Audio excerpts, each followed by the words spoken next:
Turbo mühərrikli avtomobil idarə edənlər, xüsusilə də BMW F10, F30 sürücülərinə belə bir sualım var. Əgər avtomobilinizdən bu cür səsin gəlməyini istəyirsinizsə, bunu hansı ehtiyat hissəsi vasitəsilə eləyə bilərik? Hamısını addım-addım videoda çəkirəm və sizlərə göstərəcəm. Şəxsi avtomobilim olan BMW F30 endirimli mühərrikli avtomobildir. Turbo ilə təchiz olunub.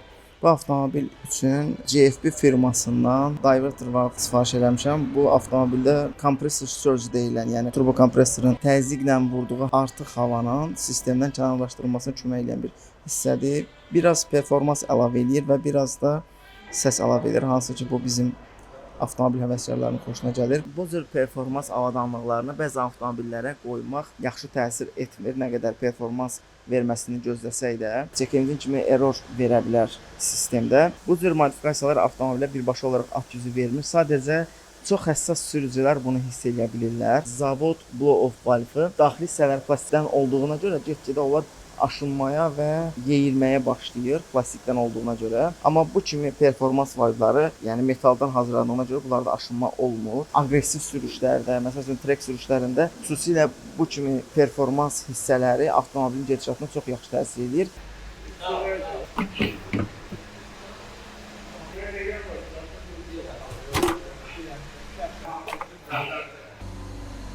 Onu da çıxartdıq. Turbonun inlet pipe'ını da çıxartdıq. Dəqiq vasitəsilə bu 2 boltu rahatlıqla aça bilərsiniz. Təqribi 1 saatlıq uzun keçdi mübarizədən sonra çıxarda bildik axır ki. Çox çətin oldu düzdür, amma əsas odur ki aça bildik. Əla. İndi keçirik bütün detalları yerinə yığmağa və ondan sonra səsi yoxlayacağıq. Görək istədiyimiz nəticəni ala bilirik ya yox. Hissədə əlavə elədiyimiz üstündə 4 saatlıq iş və yağlı əllər. Bu gün avtomobilimə blow-off valve əlavə elədim və nəticəsi super oldu.